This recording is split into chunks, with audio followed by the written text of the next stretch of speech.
안녕하십니까. 오늘은 구약의 흐름 10번째 시간입니다. 소돔과 고모라의 멸망이 갖는 신학적 의미들. 첫 번째는 하나님의 국지적 심판이 있다. 소돔과 고모라 땅의 심판은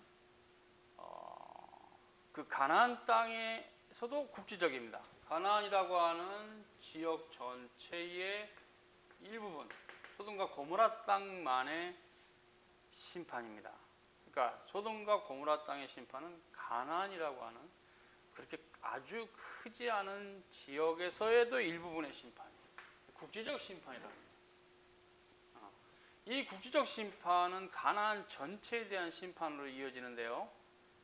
언제입니까? 바로 여호수아가 이스라엘 백성들을 하나님의 뜻 가운데 잘 군대로 조직해서 가나안 7족속을 칠 때가 가나안 땅의 가나안 땅 전체 심판인데, 전체 지구에 비하면 또 작은 땅이잖아요. 그래서 처음에 국지적 심판은 소돔과 고모라의 멸망입니다.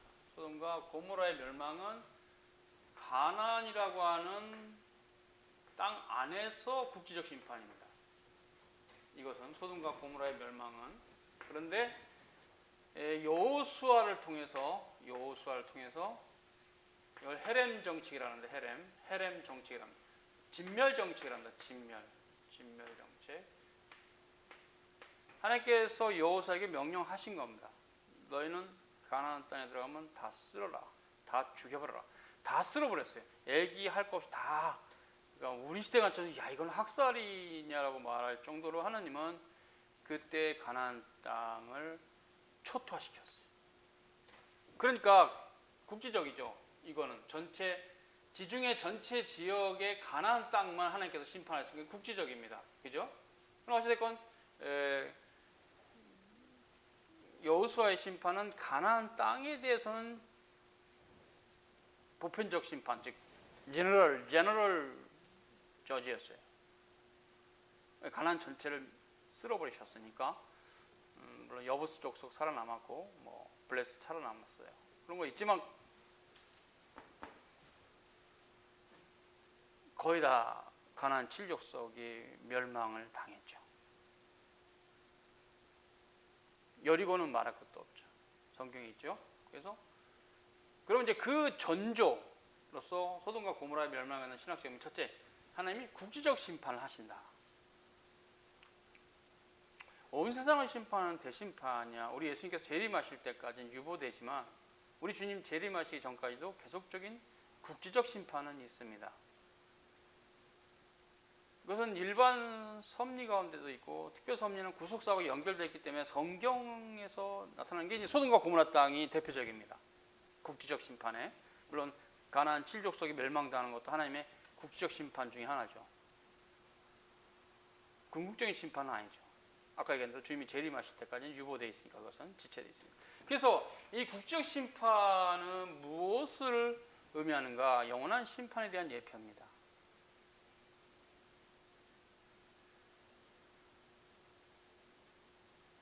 놀라운 것은 이 국지적 심판은 영원한 심판에 대한 예표가 되기 때문에 그 국지적 심판을 받는 그 땅의 상태는, 그 시대의 문화나 이런 상태는 굉장히 우리에게 경계가 돼요. 노아가 방주를 짓기 직전의 선사시대, 그 시대, 노아 시대의 선사시대의 그 노아 시대의 선사시대죠. 노아가 살던 선사시대 상태도 하나님의 영원한 심판의 예표가 됩니다. 노아와 8명의 식구들 외에는 예수님을 따르는 자들이 없었어요. 노아의 방주에 들어간 자들만 구원받았어요. 노아의 방주는 예수 그리스도를 표상합니다. 그때도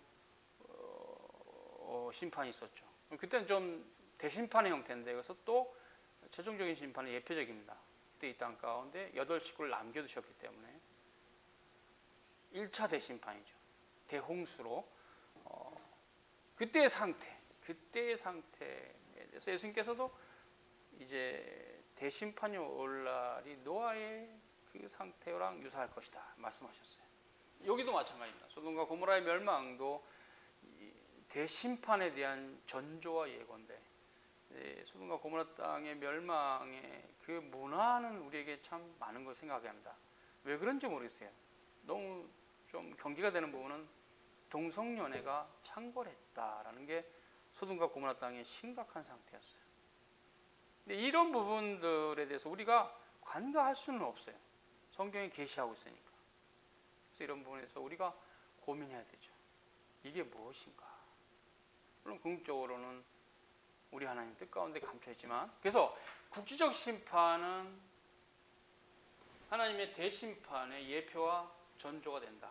그래서 소돔과 고모라의 멸망은 하나님의 영원한 심판, 우리 주님의 재림의 예표가 됩니다. 노아 시대도 마찬가지고요. 소돔과 고모라 땅도 마찬가지입니다. 가나안 7족 속의 여호수아에 의한 멸망도 어느 정도는 그런 요소가 있어요. 그래서 모세오경을 기록할 때 그 족장 시대, 아브라함과 이삭과 이스라엘 그 시대는 관영치 않았다. 뭐가요? 죄가. 이 말을 꼭 써요. 모세가 창세기에서 아직은 가나안의 죄가 관영치 않았다. 그럼 무슨 이거를 해석하면 어떤 의미냐? 아직은 하나님께서 쓸어버릴 만큼 그들의 죄가 하나님의 진노의 그 상태에 머물러 있지 않다. 올라가지 않았다. 게이지가 그런 뜻입니다. 아직 가나안 땅에 죄가 관영치 않았다. 언제 관영합니까? 관영이란 말은 이제 보편적으로 퍼져서 더 이상 소망이 없는, 고쳤을 수 없는 상태, 그런 형태, 그 땅이. 그래서 하나님께서 쓸어버린 것밖에 답이 없는 상태가 관영하다는 뜻인데, 아직은 죄가 관영치 않았다. 이 표현을 씁니다. 모세가. 언제일까요?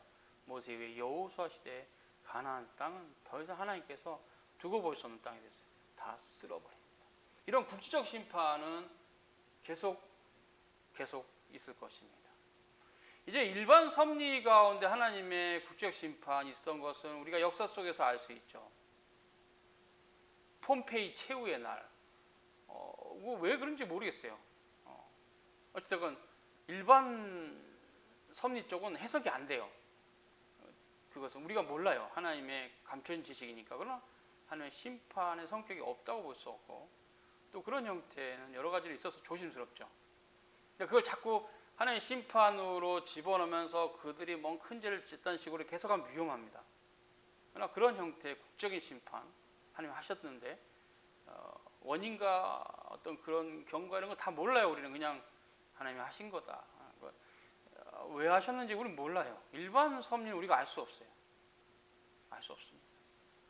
일반적으로 세상에 일어나는 기후변화나 그로 인한 여러 가지 기근이나 천지지변을 통한 이런 것들 알 수가 없어요. 모르겠어요. 또 알려고 하지도 말아야 됩니다. 하나님이 하시는 일인데, 그것은 구속의 계시가 아니기 때문에 우리가 알 필요도 없고 그냥 기다릴 뿐이죠. 하나님의 뜻이 계시겠죠. 그러나 넓게 잡으면 다 우리의 죄하고 인간의 죄하고 완전 무관하다 그렇게 볼 수는 없으나, 직접적으로 어떤 특정한 사람이 죄를 져서 그랬다는 것을 일반 섭리에 대해서 얘기하면 안 됩니다. 일반 섭리에 대해서는 하나님의 뜻이 있겠구나. 우리는 그러나 그것도 하나님이 국지적 심판을 항상 하시는 분이다. 이렇게 볼 수 있습니다. 그래서 지금을 사는 신자들에게서 이 코로나 사태는 하나님의 어떤 뜻이 있을지 우리는 또 기도하며 살펴봐야 돼요. 단정을 함부로 하는 것은 아닙니다. 그냥 기다리며 주의 뜻이 무엇인가 알아보고 또 기도하며 있어야 되죠. 주의 인내가 필요하죠. 오늘 여기까지 마칩니다. 수고하셨습니다.